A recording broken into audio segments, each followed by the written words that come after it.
Looking to sound like you know what's going on in the world? Pop culture, social strategy, comedy, and other funny stuff? Well, join the club and settle in for the Jeff Dwoskin Show. It's not the podcast we deserve, but the podcast we all need, with your host, Jeff Dwoskin. All right, Sean, thank you so much for that amazing introduction. You get us going week after week after week.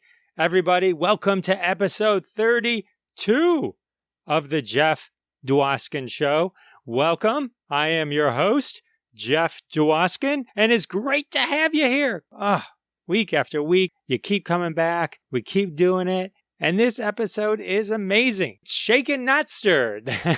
That's right. Why? Because I have author Steven Jay Rubin with me, author of the acclaimed James Bond Movie Encyclopedia. He is one of the world's renowned experts on James Bond, and this whole episode is Bond, James Bond. It's going to be great. You're going to love it. We're going to get to that in just a bit. But first, I want to remind everyone to go to jeffisfunny.com, the show's website. Sign up for the mailing list so I can send you emails. Also, make sure you subscribe to the Jeff Dwoskin Show wherever you listen to podcasts. It's really important. It's so cool when you subscribe because then you get the notice right when the new episodes come out. And I want you to be on the cutting edge of the Jeff Dwoskin Show. So 2 things, mailing list, subscribe, and then tell all your friends. And you know what your friends are probably already doing? They're probably already signed up to watch the live Jeff Dwoskin Show every Wednesday at 9:30 p.m. Eastern Time. That's right. Jeff Dwoskin goes live for Crossing the Streams. That's an amazing group of folks that I've brought together. We talk about amazing TV binge watching opportunities, things that you should start watching right away.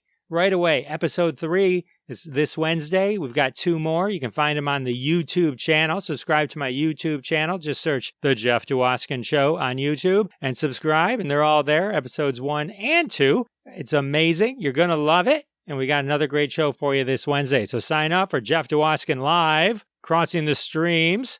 We're also part of the Scene Snobs channel. You can also find the Jeff Dwoskin Show on the Weeby Geeks Network. That's pretty cool. There's so many places I am. I'm everywhere. But just to recap real quick for you, the Jeff Dwoskin Show, the podcast you're listening to right now, is a humorous pop culture experience, social trends. I talk to comedians. I talk to actors, authors, all this great stuff. I talk to social media experts. Bring it all to you here in one amazing show. Jeff Dwoskin Crossing the Streams is an amazing live show that talks about great stuff you should be watching and binging on your TV via all your paid subscription places. So those are 2 of the great entertainment options I'm bringing you now. How exciting is that? So exciting. You know what else is exciting? It's time for the social media tip. That's right. This is the part of the show where I share a little social wisdom with you. Social media wisdom, that is. So here's the one for today. If you have the Snapchat app on your phone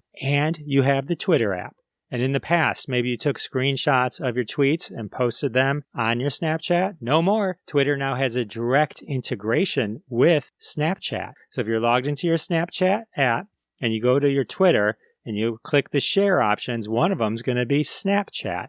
That brings the tweet right into Snapchat. And then you have to shoot a background or have a background ready. I just shot a photo of my black couch. So it's just a black background against the tweet. But it's the tweet. And then there's a link so they can go from Snapchat where they see the tweet and click on it and go directly to your tweet. And that way it kind of works a little like Fleets do. When you fleet a tweet, you can click on the tweet. Now you can do that with Snapchat as well. Pretty cool. So check that out. It's pretty nice, and they just rolled it out. And that's the social media tip. All right, we got the interview coming up real soon with Steven Jay Rubin. We're going deep into James Bond. And after the interviews, special hashtag roundup, hashtag surprise for you. Well, I'll tell you what, it's not a surprise. It's going to be bad James Bond pickup lines. Hilarious stuff. I'm going to read off a bunch of those tweets after the interview, so stay tuned for that. In the meantime, download the hashtag Roundup app. Get the app, play along, and one of your tweets may show up on a future episode of the Jeff Dwoskin Show. In the meantime, let's talk about the sponsor. That's right, it's time for the sponsor. It's how we pay the bills and keep the lights on around here. Today's sponsor is Omega Seamaster Professional Watches. That's right, Omega Seamaster Professional Watches. The perfect watch if you need to know the minutes, the seconds, the time, the day, and all that kind of stuff. Oh, and if you're ever stuck on a train, it also comes with a handy laser. That's right, a handy laser. How many times have you been stuck somewhere and all you needed was a laser to get out? Well, now you can with the Omega Seamaster Professional Watch. Now with minutes, seconds, and a laser. Perfect for the guy on the go. Or gal. Now available in a large face and small face for those who love style and also need a laser. All right. Well, that sounds amazing. I have loved my Omega Seamaster Professional Watch for years, so I'm excited they're finally a sponsor. I've been calling them. Definitely check one out. They're available pretty much everywhere. Thank you for supporting the sponsors week after week. You supporting the sponsors helps them support us, and that's how we keep the lights on. All right, everyone, grab your martini, sit back, get ready for James Bond A to Z with James Bond expert Steven Jay Rubin. Da-dun, da-dun, da-da-dun. All right, ladies and gentlemen, we are here with producer and author Steven Jay Rubin, who's written many books, but we're going to focus today on the very super cool, the James Bond Movie Encyclopedia, which is exactly what it sounds like. It is literally A to Z, every single thing you would ever want to know about the entire James Bond series, including some really super awesome photos and all that kind of stuff available at Amazon. But we're going to go deep.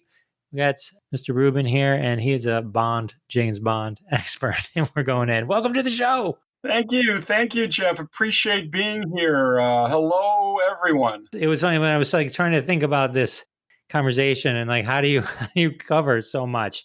You have every actor, you have every movie, you've got gadgets, you've got the Bond women, you've got the Bond villains. There's so many threads we can pull. We could talk for probably 100 million hours, but we're not going to. Everyone who just went, oh, wait a minute, I don't have 100 million hours. No, we're gonna hone it all down. We're gonna give you a mini James Bond encyclopedia. Okay, diving into the encyclopedia. Topic 1: who do you think are the most iconic of the James Bond women? And though they can be the women or even the villains, because a lot of them the villains were pretty stand out too. There were women who crossed over. Interestingly, I do a Facebook post called the James Bond Movie Encyclopedia presents This Day in James Bond History.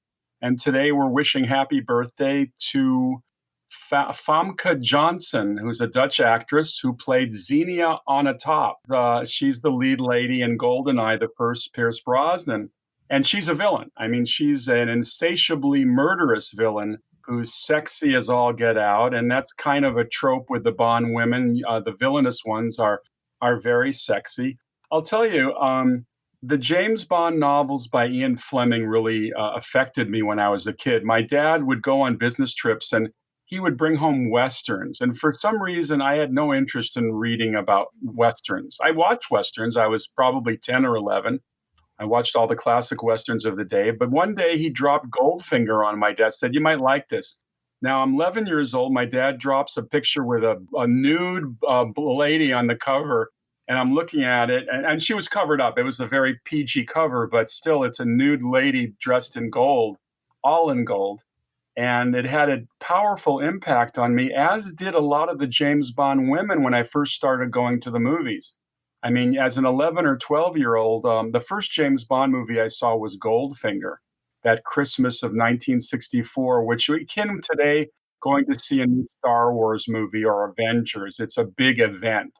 And I had not seen the first two James Bond movies, Dr. No and From Russia with Love, which were released in the United States with a lot less fanfare. In fact, I remember my mom going to see From Russia with Love, and she didn't understand anything about it and couldn't relate much to it. I later saw it on a double feature with Dr. No after the release of Goldfinger, and it was a big phenomenon in those days. I mean, the Bond movies were just, before there were tent poles, there were James Bond movies. You know how they use that meme today for big epic science fiction and superhero movies. They're studio tent poles because that's pretty much all the studios are releasing. Well, the Bond movies kind of invented that, long before Jaws, because Jaws was the first big summer blockbuster. But Goldfinger was so successful that the New York theaters at that time stayed open 24 hours a day to accommodate the crowds. And to this day, let's see, it's 64, so it's 56 years later, I still say that Goldfinger is the best James Bond movie. They haven't topped it since. All those wonderful moments. In fact, one of the key characters he meets on the airplane, Pussy Galore, I'll never forget the moment in the theater when he looks up from he's been kind of drugged, and Bond looks up at the girl and says, "Who are you?" And Honor Blackman, the wonderful British actor, says, "My name is Pussy Galore." And he says, "I must be dreaming." That was the biggest laugh in the series. I mean, I'll tell you, doing the behind-the-scenes research for the James Bond Movie Encyclopedia, I discovered that Richard Maybaum, who was the writer of Goldfinger, was all set to change the name if the British censors had thrown that name out, because this is 1964. The 60s in England were a little more progressive, perhaps, than other places, and instead of changing her name to Kitty Galore, he came up with a ruse with a PR guy who ran Eon Productions, which produced the James Bond movies. And Honor Blackman was escorted to a royal benefit by the Prince Philip at that time, and he gave an exclusive photographic break to a London newspaper if they would print the caption, "Pussy and the Prince." So they published that caption, a royal with Pussy Galore, and nobody squawked. So it emboldened the producers to go ahead with Pussy Galore. So there you go. These days, most of the news broadcasts and shows can't even say Schitt's Creek. The Bond movies have changed quite a bit. I can say that, but the women are still striking.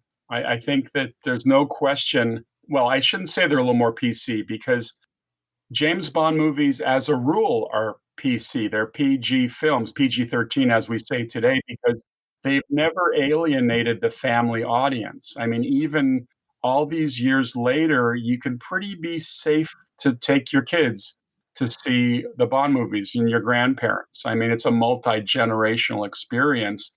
No bare bosoms, no F-bombs. They've stayed away from those kinds of things that would alienate the family audience. And although it's not exactly a Disney movie, Bond movies stay within their parameters. The Bond series has to be the longest running series of any movie series ever, yes? The 25th will be released in April, if we're lucky, depending on COVID. There are also 2 orphan Bond movies. There was a spoof of Casino Royale released in 1967 with Woody Allen, David Niven, and Peter Sellers. And then in 1983, the same year that the official Bond movie, Octopussy, came out, they did a remake of Thunderball called Never Say Never Again, which brought back Sean Connery for his last outing as James Bond. Is that considered an official James Bond movie? No, although it is now owned by United Artists because they purchased it from Jack Schwartzman's estate. Jack Schwartzman was the original producer. He was married to the actress Talia Shire,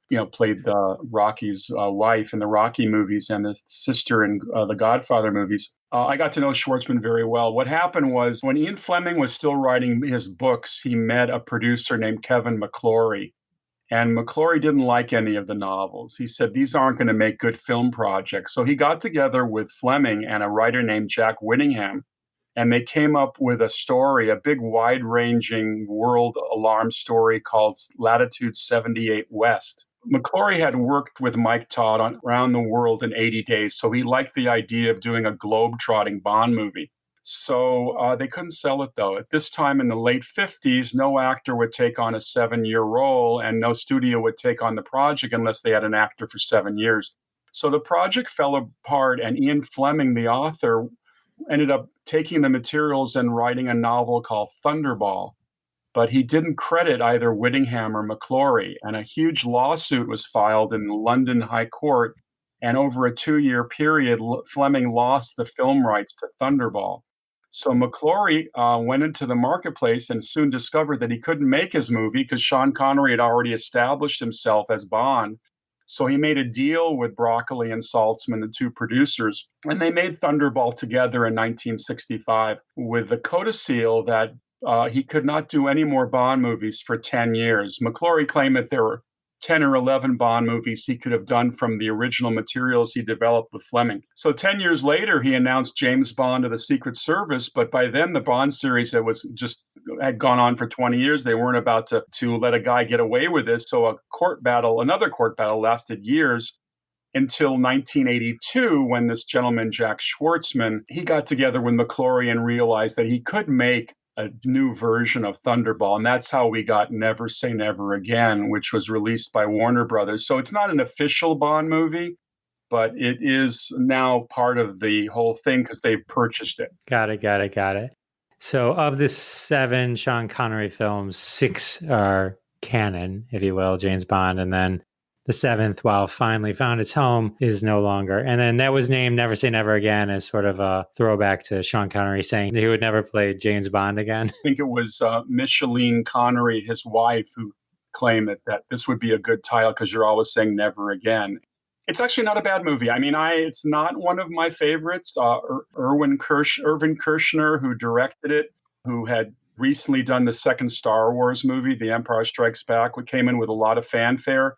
But I later discovered, because I did the commentary tracks on the DVD release, I discovered by interviewing him that he did not like to direct action. So here you have a non-action director directing a Bond movie, and hence, Never Say Never Again has very little action in it. So that's not a good thing. Got it. And of course, Sean Connery, most consider him the best Bond ever. Just recently passed away. Rest in peace to Sean. I think there's 2 things that make a favorite Bond, which I think also falls into the same category as which Godfather movie you like the best. And it depends which one you saw first. Mine was Roger Moore. He wasn't necessarily my favorite, but he was who James Bond was to me, because that's who was James Bond when I started going to see James Bond movies. I always appreciated Sean Connery, and I think he's awesome. I think Sean Connery does say James Bond, better than anyone else. Which I think, helps, with that mythos. But do you have a favorite, or do you agree with you 100%? You embrace the Bond you grew up with. The first James Bond movie, as I said, I saw was Goldfinger. So Connery was my Bond. And for me, he just blew out all the stops. He was just charismatic. He was good with his fists. When he hit somebody, they stayed down. The ladies loved him. Guys loved him. I mean, he kind of was. I'll tell you one thing, Jeff. I don't think they make actors like Sean Connery anymore. This kind of an actor with this huge charisma. He came up in the early 60s, about the same era as Clint Eastwood and Steve McQueen. So this was an era where they were introducing new action stars, and they had kind of a tough guy side to them. They weren't your classic hero types. They were more like anti-heroes. And Connery as Bond is supposed to be a real tough guy, not a guy you want to cross. And there's a scene in Dr. No, which they did not repeat later on in the series. He's waiting for the bad guy in a cottage in Jamaica. And the guy shows up and pumps like 8 shots from his Smith & Wesson into what he thinks is James Bond in bed with this girl, but Bond is sitting behind with them and sitting behind him, and then switches on the light and disarms him. The guy doesn't realize he used all of his ammunition, so he picks up his gun and tries to shoot Bond, and of course it's empty. And then Bond says, "That's a Smith & Wesson, and you've had your 6." And he shoots him in cold blood right there, and puts another shot in his back to add to the misery. And that's pretty cold-blooded, but James Bond was just about to be murdered, so he wasn't about to take a prisoner. So that for 1963 was pretty racy, and they didn't really repeat it much later on, but Bond is supposed to be a magnificent bastard, and Connery came off like that. He had the tough guy truck driver look, but thanks to Terrence Young, the director of Dr. No, From Russia with Love, and Thunderball, he also gave him kind of a classy look as well. I did look up. IMDb has they list the worst Bond movies, and the only Sean Connery one in the mix is Never Say Never Again. And again, that's based out of a 10 rating, so it got like a 6.2 or something. That's kind of in line with what you were saying. It wasn't really up to snuff with the other ones, but I think all the other ones are just considered iconic. Diamonds Are Forever was the first time they brought Connery back, because Connery, after You Only Live Twice, he leaves. He's tired of the Bond schedules. He's tired of the fishbowl. So they get George Lazenby for Bond number 6, which was On Her Majesty's Secret Service, which has always been disparaged as that one-trick pony George Lazenby. But George Lazenby was a model who had never acted before in his life, And Peter Hunt, the director who had edited the first 4 James Bond movies, he got a performance out of him. And I thought that Lazenby had natural ability as Bond, but through a series of events, he was given bad advice, so he walked. And then David Picker, who was an executive with United Artists, he convinced Connery to come back for Diamonds Are Forever if he backed a couple of Connery's favorite pictures, and also gave some money to the Scottish Relief Fund. So, but Connery in 71, little overweight, he doesn't look as svelte, and the comic side of Bond had come in because they brought in Tom Mankiewicz as the writer, and Mankiewicz was known as more for his wit. And he would later write Live and Let Die and The Man with the Golden Gun for Roger, which probably you saw early on when you started to see those Roger Moore Bonds. And just to correct myself from my statement earlier, and to be right in line with you, just to prove what a James Bond expert you are, Diamonds Are Forever actually is listed in the top 10 worst. So it is in the bottom 10 of the James Bond movies. So kudos to you, sir. Kudos. So the David Niven turn as James Bond, I guess I didn't realize, is a parody with Woody Allen, as you mentioned earlier. Not to flash forward to Daniel Craig, but when they did Casino Royale, is that the same movie or a remake, or they just use the same name? Well, the original Ian Fleming's first novel was Casino Royale. Now, interestingly, the first producer to ever take a look at that book and actually option it was an actor named Gregory Ratoff. Gregory Ratoff was a Fox contract player. He was in an airport looking for a paperback to read, picked up Casino Royale, loved the book, got the rights, brought it over to Fox in the 50s. This is long before Albert Broccoli and Harry Saltzman got the rights to the series. And it was going to be developed at Fox as a vehicle for Susan Hayward to play a female agent. So this was way off the track of what the Bond movie was going to be. But that never happened, thank God. And then Ratoff's rights were acquired by a mega agent of the 60s named Charles K. Feldman. But like McClory, he couldn't get anything going because the main Bond series was already going. So he decided to do a giant spoof of the Bond movies. And that's what the Casino Royale that came out in 67 was. That was just a spoof with Woody Allen playing James Bond's nephew, Jimmy Bond, and David Niven played Sir James Bond, and Peter Sellers played the phony James Bond. It's just a goofy movie. So that was kind of dismissed. So when they decided to reboot the series with Daniel Craig, they went back and they finally did Casino Royale the way it should have been done. And I have to say, even though I say Goldfinger is my favorite James Bond movie, I think Casino Royale is right up there, right parallel to number one. I think it's a terrific launching part for Daniel Craig, and he's been terrific in his roles. Love him. So let me ask you a question. So they're doing Casino Royale, which would you say Get Smart is a parody of James Bond as well, right? And that was like 65 to 70. So that was actually, so did this come out, did Casino Royale with Woody Allen and David Niven come out in the middle of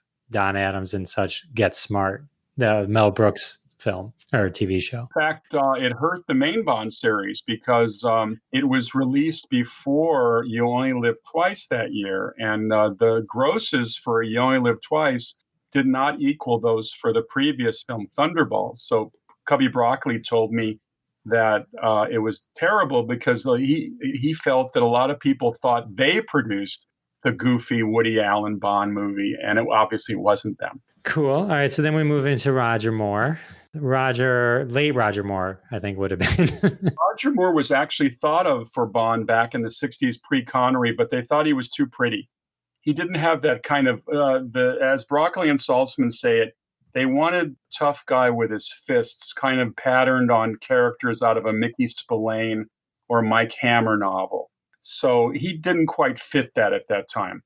But by 1973, having done Connery and Lazenby, they felt they were ready for Roger. And although his movies were a little light in terms of the comedy spirit, because they reflected what Roger would bring to the series, a very classy, good-looking British, upper crust agent, they were huge successes, particularly with the third Roger Moore film, The Spy Who Loved Me, that summer of 1977. That was the summer of Star Wars, and Bond shone very bright that year, did very well. It was a big international hit, and it starts the series on a trek toward big international grosses. The next film, Moonraker, was even bigger. And then you have For Your Eyes Only, Octopussy, A View to a Kill. These are all big successes for the series. You know, those who disparage Rogers films for being too lighthearted, I always point them and say that they got a new generation of Bond fans like yourself excited about the role because they were very entertaining pictures. They were easy to market, and they crossed the waters. They did as well in Bangkok as they did in Germany or Boston. And I got to say, it produced some of the best James Bond songs. That's another one. I don't think I listed that earlier. The James Bond songs those are iconic too. I mean, Live and Let Die. Seeing Paul McCartney do that in concert was the best. For Your Eyes Only was great. That was Sheena Easton, I believe. And then there was View to a Kill was Duran Duran. I remember. That was the only song that reached number one. I have to give it to the producers, particularly the daughter of Cubby Broccoli, Barbara Broccoli, and her stepbrother, Michael Wilson. They've really paid attention to pop hits and who's the hot singer at the time. Like right now, we're contemplating seeing the new James Bond movie, which will be the last Daniel Craig. And they got Billie Eilish to be the singer, and her song has gotten a lot of positives. I heard that song. That was good. I got to say, one of my, I can't remember specifically the Sam Smith one, though I think it won the Oscar. But Skyfall, I'll take Skyfall over. What is it? And then the Skyfall. I mean, Adele. I mean, it's like, like to me, that's just like amazing. They do run the gamut. I mean, you got the very brassy Shirley Bassey singing Goldfinger. You've got golden-throated Tom Jones singing Thunderball. You've got Nancy Sinatra singing You Only Live Twice. You got Bassey again singing Diamonds. It's really, I'll tell you, they've made a fortune on the soundtrack for those movies. They've been big sellers a long time. They seem to hit really well on so many different things. I mean, there's just, like I said, like the villains, the women, the cars, the gadgets. There's like so many different things that go into every movie that you just get so excited about and are like, damn, and like and so memorable. I think even Tina Turner, I think, did Goldeneye. Yeah, they just have the pulse on a lot of really cool things. And then they would bring in good actors too. Like I liked when they brought in John Cleese to be Q. Q. Been a magnet for talent. I think that I always say that there are three things certain in life. There's death, taxes, and James Bond movies. I don't think we're ever not going to have James Bond movies because, frankly, it's a very powerful franchise. It doesn't require anything more than realizing that James Bond's a real person, not a superhero. I admire the superhero movies, but how many Iron Mans do we need? Do we need like 6 Iron Mans? I think Bond kind of goes with the times. You know, when there was a worldwide shortage of oil in the 70s, they did The Man with the Golden Gun. You know, they work with the times. They introduced the laser before anybody knew what a laser was. I mean, it's pretty iconic when it's pointed at your privates, and you're wondering if you're about to lose it all. And Bond turns to Goldfinger and says, "Do you expect me to talk?" And Goldfinger says, "No, Mr. Bond, I expect you to die." That's pretty killer dialogue.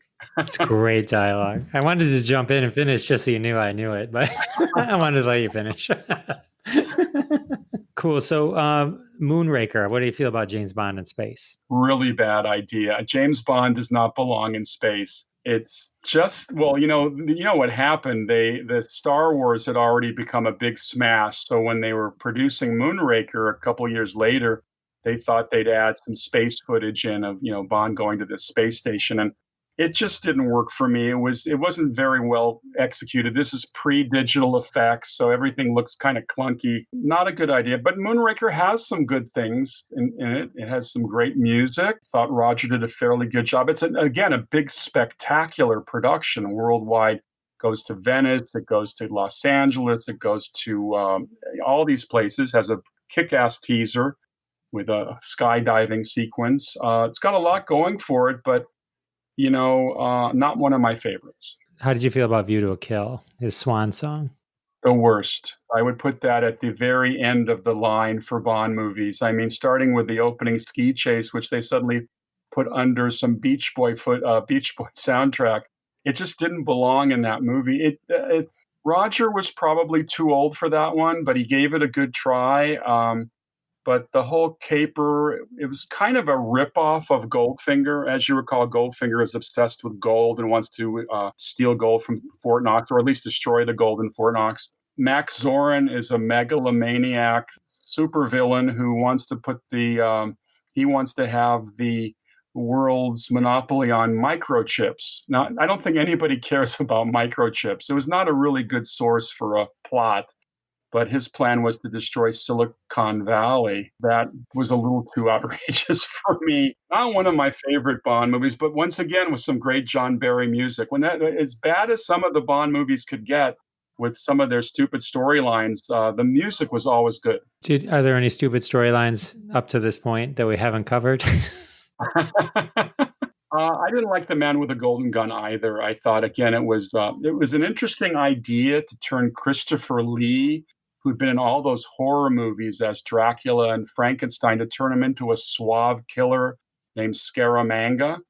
But they got him to be so suave and cool that he lost his villainy. I found that it's hard to have a James Bond movie if your villain is so likable. And I thought that Christopher Lee was pretty likable. It was actually kind of cool to see this actor who had done mostly horror to suddenly play this suave killer who's got a beautiful girlfriend in Maud Adams. He lives on this amazing beach in Thailand, but it didn't work for me. And one of the great stunts in the whole series was ruined by a slide whistle sound effect that ruined the whole thing, which I thought was a mistake. I mean, they did a 360 jump with a car, which was designed by a computer and done by this amazing stunt team, where Bond has to get across a river and he does a 360 jump. The car does a complete circle around, and was ruined by that sound effect. But that's it. There were some high points. Again, some great music from John Barry, and then little Hervé Villachez as Knick Knack, the little pint-sized villain, was just terrific. Who are your favorite villains up to this point? Because we have definitely have Jaws, Oddjob, Dr. No, Goldfinger, Blofeld. The Gert Frobe character from the Goldfinger movie I thought was one of the best, because he's a megalomaniac, but he's still a human being. He's not like out of a science fiction movie. He's just obsessed with gold. I thought he was terrific. I thought the three villains in From Russia with Love were great. Lada Lenya, Vladek Sheybal, and of course Robert Shaw. And we know Robert Shaw from Jaws. He played Quint. But Shaw is this blonde-pated villain. Grant is great in From Russia with Love. In fact, he's in one of the great fight scenes of all time in the cabinet in the train compartment on the Orient Express with James Bond. It's one of the most thrilling fights in the series. And I like the villains later on, but I think the best ones for me were in the early Bond films. Blofeld is interesting. He hasn't quite done it for me, although I thought the closest to a good Blofeld was Telly Savalas in On Her Majesty's Secret Service. He's kind of an American Blofeld, although Blofeld's very European in the books, but I actually liked his performance a lot more than I've liked Christoph Waltz's in the more recent Daniel Craig's. Those of your listeners who saw Spectre, which was the last James Bond film, discovered that in the new storyline, James Bond and Blofeld are related. They're kind of foster brothers. Blasphemy. It just didn't work for me, but that's neither here nor there.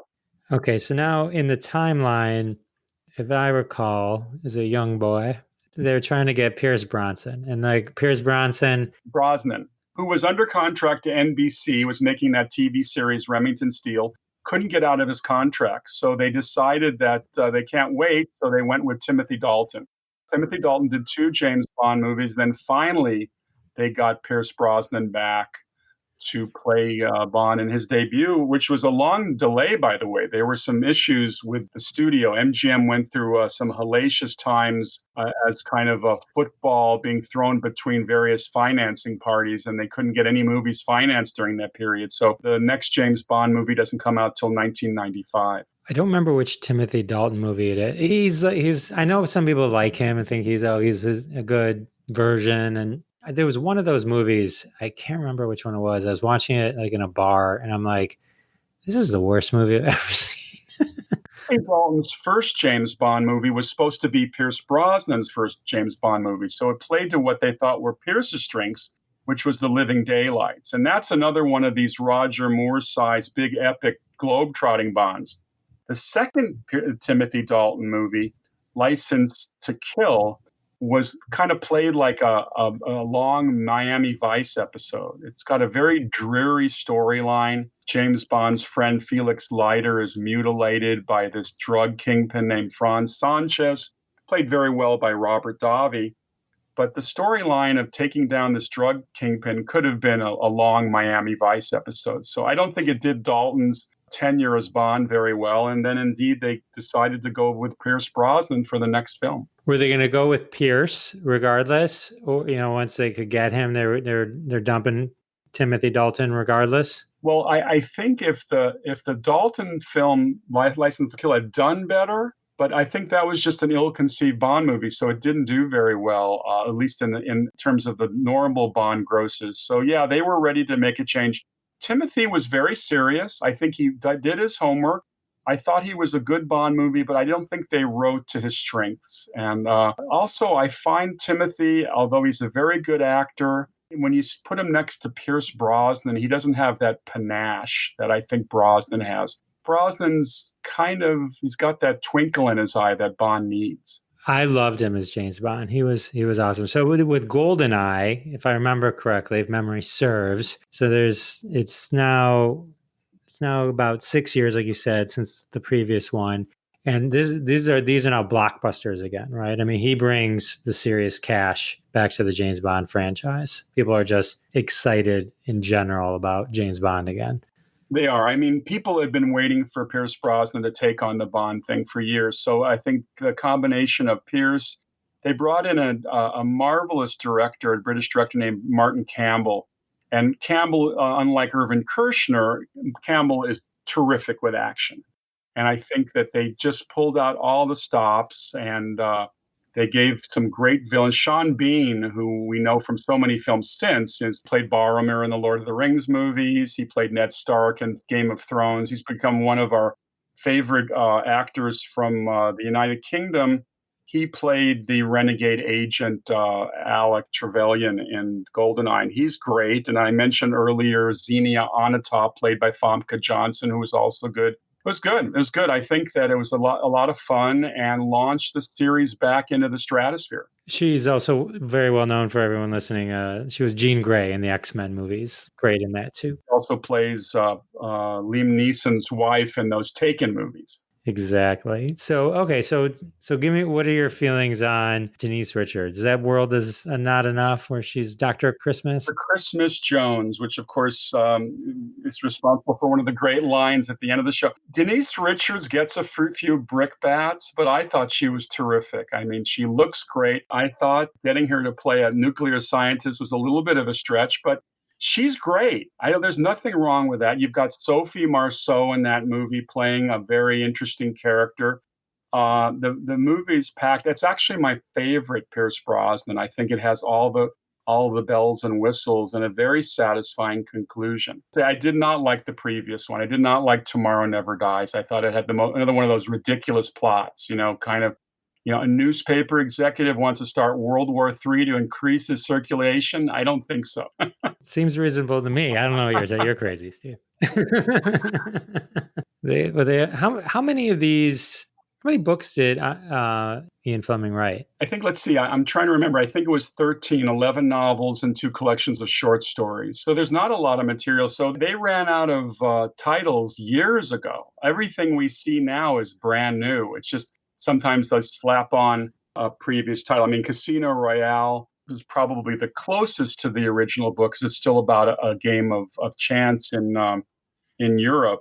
But for the most part, the stories are very new. So Pierce Brosnan, what led to him only having 4 Bond films? Is it just that it took so long, he just kind of aged out of the role faster because it just took so long to get him to be Bond, or were there other factors involved? That's a very good question. I think that I'm not quite sure what goes on behind the scenes when they're casting. His last Bond movie, Die Another Day, did just fine in the box office.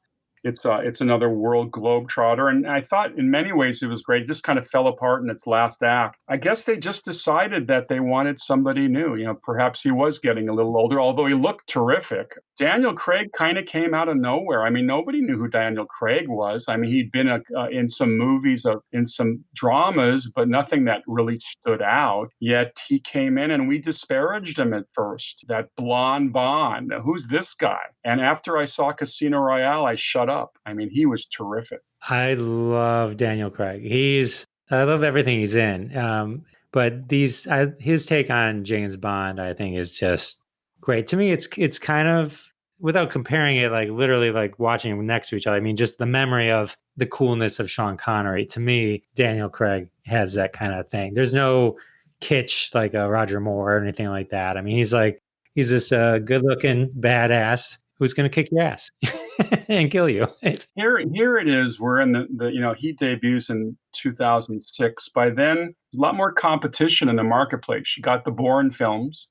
You got the Mission Impossible films. You've got the car stunts of the Fast and the Furious films. You got the Kingsman series. There's a lot of stuff going on in film that's very competitive. And so they went back to more of a gritty style to make them favorably compared to those other films. Because if you watch a Bourne movie, you watch a Mission Impossible movie, when somebody gets punched in those movies, you feel it in the back row. I mean, there's a lot of gritty violence. And I think that going back to the lighthearted one-liners of the Roger Moore era would never have worked in today's audience.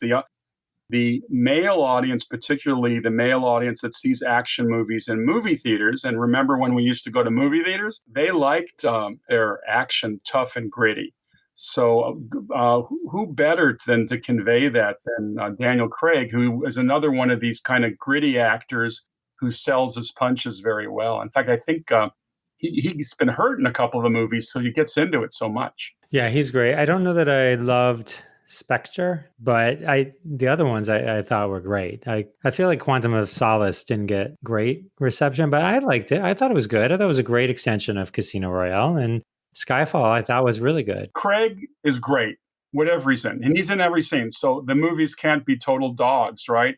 But I thought Quantum of Solace fell down because they broke the cardinal rule that a Bond movie has to have a good villain. I thought Matthew Amalric, the French actor, he was kind of a little too buttoned up for me. He's just kind of a businessman type. The next film, Skyfall, they bring in Javier Bardem Silva, who's a great villain. So when you have a great villain like that, I think you really kick some butt. And I thought Spectre, although I kind of liked it the first time I saw it, after a few viewings, I began to realize that it was low octane. It didn't, once again, not a great villain.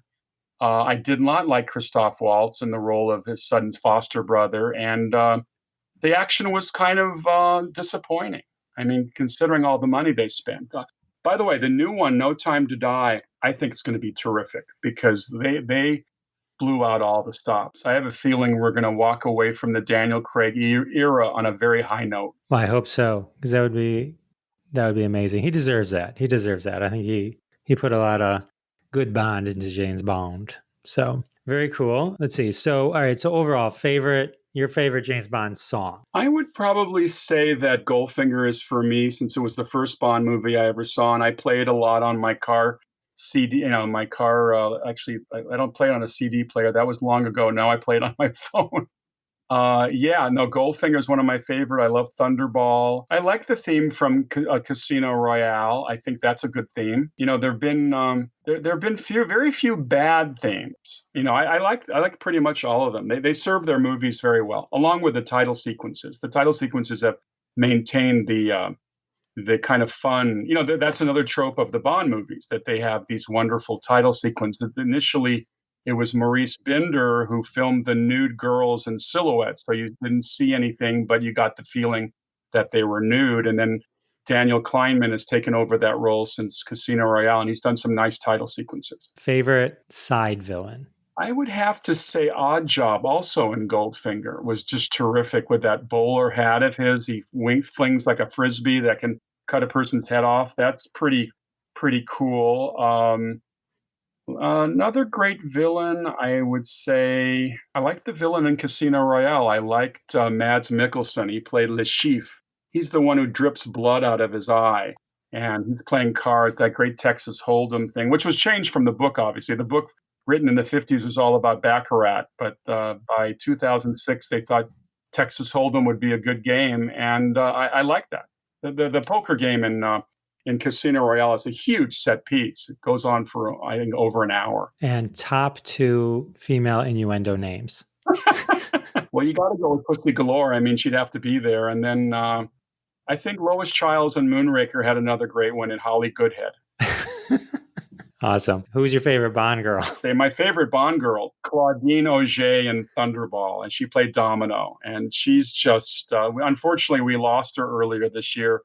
You don't think of Bond girls dying because they're so iconic, but Claudine Auger played Domino, the playgirl, in Thunderball. And to this day, I think she's the most stunning woman in the series. All right. Well, ladies and gentlemen, this has been the James Bond retrospective with Steven Jay Rubin, author of the James Bond Movie Encyclopedia, available at Amazon and anywhere good books are found.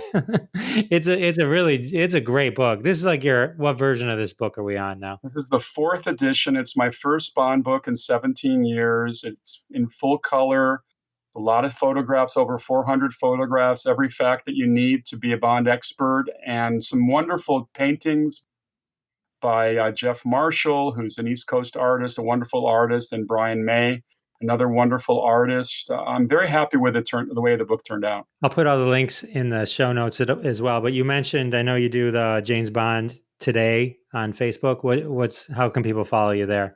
They go to the James Bond Movie Encyclopedia, and they'll see my postings on Facebook. I also have a Facebook site, Steve Rubin, which also posts those. I don't do it every day, but every day there's a moment in James Bond history. They can see it online on Facebook. You're amazing, and I wish we could probably spend 100 million more hours talking about James Bond, but I think we did a good job kind of bundling it all up for everybody. And thank you so much. I appreciate it. Great time. Take care.